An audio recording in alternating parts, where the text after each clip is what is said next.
Greetings folks, and this is Learner Drop here with another 8/16/32-bit. Now today I'm going to be discussing something that many people in the retro gaming community consider to be a bit of a controversial subject, if that's the right word, and what I'm going to be discussing is what is retro gaming. Now everybody who does retro gaming has their own personal definition of what retro gaming is. And this is why it's often quite a controversial subject, because people don't allow others to have their definition. You get these people who like to gatekeep the community, and they will always say, no, this is retro and what you're saying is wrong, which, as we all know, is utter nonsense. So let's get this rolling. I will now give my definition of what I believe retro gaming to be. And I have a really simple rule, and it's what I call the 2-generation rule.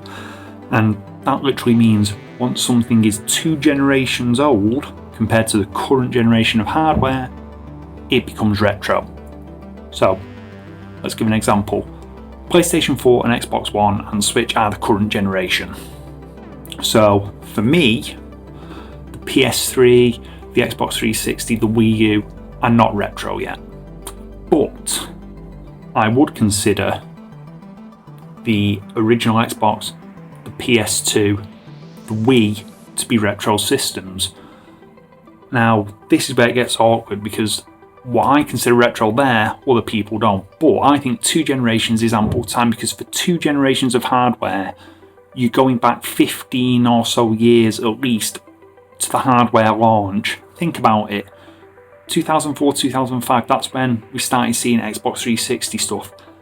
That's retro. It is. It's a decade and a half ago, people. I consider that to be retro. You know, PlayStation 1, that's retro. Dreamcast, retro.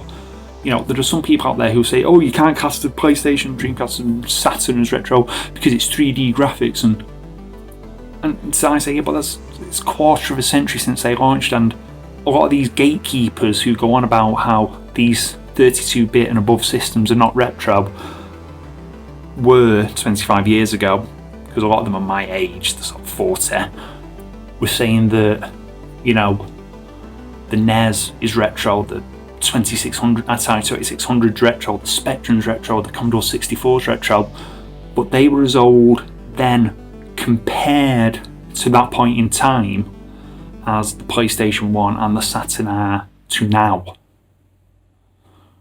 And that's what bugs me about it, because the PlayStation 1 is a quarter of a century old. Let's not be about the budget, it's a quarter of a century old. And back in, 1998, 1999, the ZX Spectrum was more than a quarter of a century old, but people consider it to be retro, even though games had last been commercially released barely 7 years previously. There hasn't been a commercial PS1 release to my knowledge probably in 15 years now. And like I said, the Xbox 360, let's take that, it's a huge machine, but it launched in 2004, 2005? That's 15 years ago. It's retro. Now, I know people will disagree with me, and they're welcome to, that's fine.